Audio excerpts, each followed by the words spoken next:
हाँ बिल्कुल, वो गीत और नज्म दोनों ही है, लेकिन मैंने जैसा कि कहा था कि मैं हालात पर भी कहती हूँ। अभी दिल्ली की सियासत बिल्कुल उथल पुथल हो गई है, बहुत बदलाव आया है। एक हकीकत यह भी कि जिसके साथ आप लोग होते हैं वही जीतता, ये भी हकीकत है।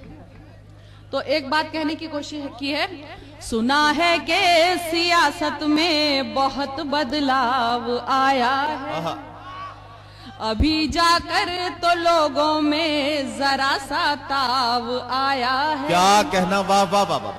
जमी सींची है जब ईमान वालों ने हया मिलकर, जमी सींची है जब ईमान वालों ने हया मिलकर, तभी तो आपके पेड़ों में ये फैलाव आया। वाह वाह वाह वाह वाह वाह।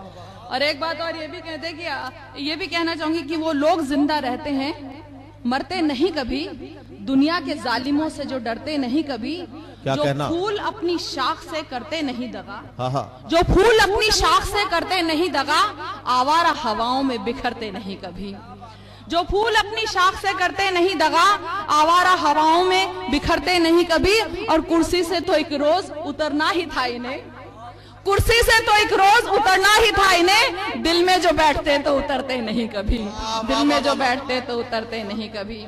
और जिस नज्म का मुझे हुक्म दिया गया है, देखिए अभी भी, बल्कि मैं कहूंगी कि आज ही मेरे पास एक काम वाली आई थी और उसने मुझे जो किस्सा सुनाया सुनकर बड़े रोंगटे खड़े हो गए।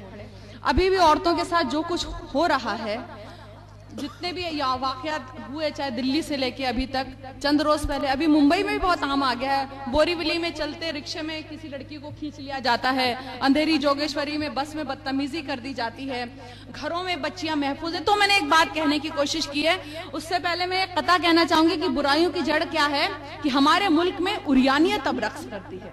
सच्ची बात, हमारे मुल्क में उरियानियत अब रक्स करती है, जिसे देखो वो मगरिब के ही नगमे गुनगुनाता है, वो जिसको हिंद की तहजीब से नफरत है ये सुन ले, वो जिसको हिंद की तहजीब से नफरत है ये सुन ले, अरे मगरिब में तो सूरज भी जाकर डूब जाता है, भी जाकर डूब जाता है। और एक बात ये भी कहना चाहूंगी कि एक वजह ये भी है कि अभी तक हमारे यहाँ जो कानून जो ऐसे लचर हो रहा है कि जहाँ इंसाफ होने में भी इतना वक्त लगता है, जहां इंसाफ होने में भी इतना वक्त लगता है, वहां इंसाफ तो इंसाफ से भी सख्त लगता है। जो एक शैतान को कमसिन समझकर छोड़ देता है, वो मुंसिफ का नहीं शैतानियत का तख्त लगता है, वो मुंसिफ का नहीं शैतानियत का तख्त लगता है। अब एक नज्म आप तक पहुंचा रही हूँ, आखिरी मिसरे पर गौर कीजिएगा।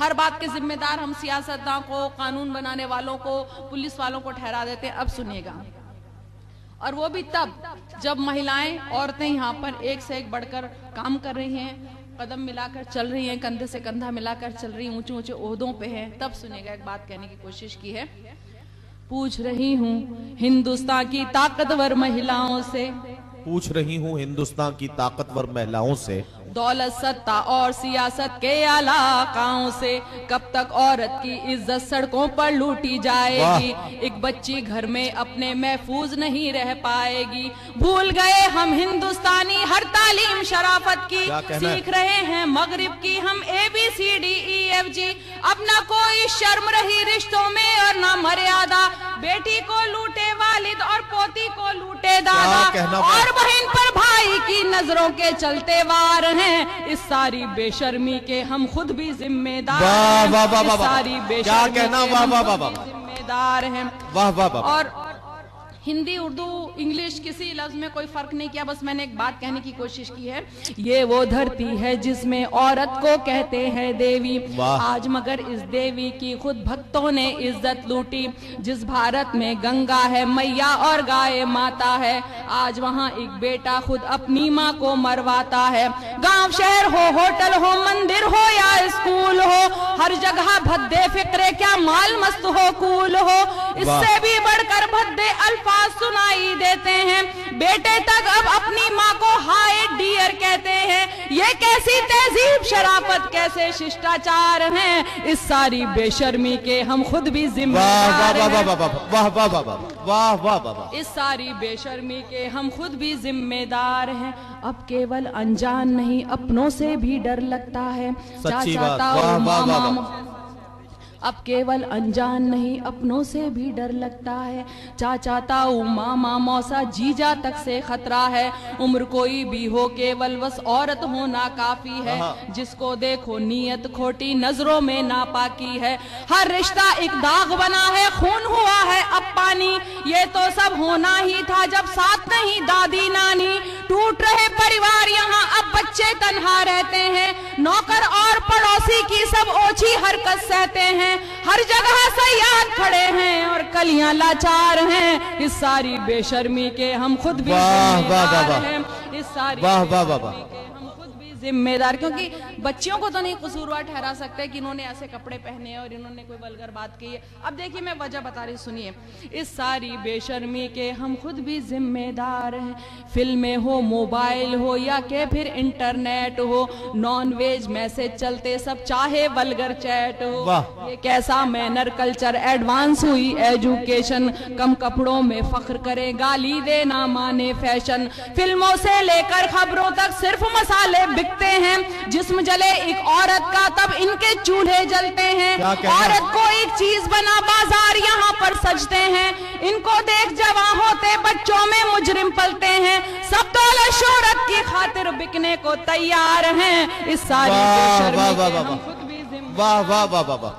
इस सारी बेशर्मी के हम खुद भी जिम्मेदार हैं। देखिए हम लोग किन की आजकल पूजा करते हैं, इबादत करते हैं, सर पर बिठाते हैं। जो लोग जितने बदनाम हैं, जितने खराब हैं, वो स्टार है, मीडिया उनके पीछे भागता है, लोग उनके पीछे भागते हैं। शराफत की कोई कदर नहीं है। तब एक बात कहने की कोशिश की है, ऐसा लगता है कि अब ये अपना भारत देश नहीं, बस केवल शिक्षा मिलती है पर अच्छा संदेश नहीं। कब बच्चों को एक भी नैतिक पाठ पढ़ाया जाता है, बस कैसे आगे बढ़ना है ये समझाया जाता है। जहाँ बुराई हीरोइन हो, पाप जहाँ पर नायक हो, उसको उतनी शोहरत मिलती जो जितना नालायक हो। पाप पुण्य का फर्क इन्हें जब नहीं कोई समझाएगा, खौफ कहाँ ऊपर वाले से फिर ये इंसान खाएगा। जम के इनके आदर्श भी गुंडे डाकू से किरदार हैं। इस सारी बेशर्मी के हम खुद भी जिम्मेदार हैं। इस सारी बेशर्मी के हम खुद भी जिम्मेदार हैं। इस सारी बेशर्मी के हम खुद भी जिम्मेदार हैं। और देखिए एक बात और कहने की कोशिश की है कि पश्चिम जो मगरिब है उसने ये बोला है कि आप हिंदुस्तान में मत जाइए। चाइना, मलेशिया ने अपनी औरतों को यहाँ जाने से मना किया है। जहाँ से बुराइयां आई हैं वो कहते हैं कि हमारी औरतें हिंदुस्तान में महफूज नहीं है। तब एक बात कहने की कोशिश की है कि औरत की इज्जत करना हर धर्म हमें सिखलाता है। औरत का इतिहास यहाँ पर एक सुनहरी गाथा है। ये झांसी, रजिया, इंदिरा, माया, ममता की नगरी है। मदर टेरेसा छोड़ के अपना देश यहाँ आ बसती है। आज उसी धरती ने अपनी साख जहाँ में खो दी है। खुद मगरिब ने हिंदुस्तान को ऐसे लानत भेजी है। कैसे कुछ इंसान यहाँ शैतान बने जी, हैरत है।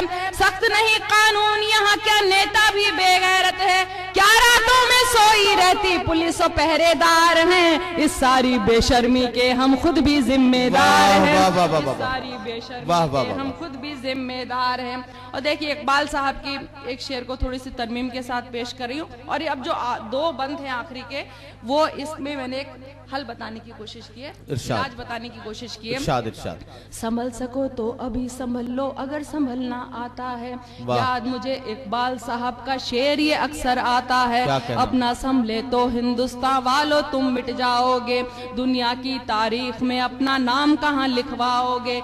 अब भी है कुछ वक्त नहीं बदला, अब भी सब कुछ भाई, हम चाहें तो कर सकते हैं इस घटना की भरपाई। सोच बदल जाए, अपनी कानून फटाफट मिल जाए, और सजा ऐसी के जिसको देख के मुजरिम थर्राए। क्या मुजरिम की माँ बहनें भी लड़ने को तैयार हैं। इस सारी बेशर्मी के हम खुद भी जिम्मेदार हैं। इस सारी बेशर्मी के हम खुद भी जिम्मेदार हैं। कि घर वाले सर्टिफिकेट ले लेके आ जाते हैं कि हमारा बच्चा जो है छोटा है, जुर्म इतना बड़ा है, बच्चा छोटा हो गया। सुनेगा, आखिरी बंद सुनेगा। कब मुजरिम की माँ ने ये पूछा है बेटे से जाकर, कोख पे लानत भेजी है दुनिया के आगे कब जाकर। कब मुजरिम की बहिना ने भाई को थप्पड़ मारा है, और बेटे की करतूतों को अब्बा ने धिक्कारा है।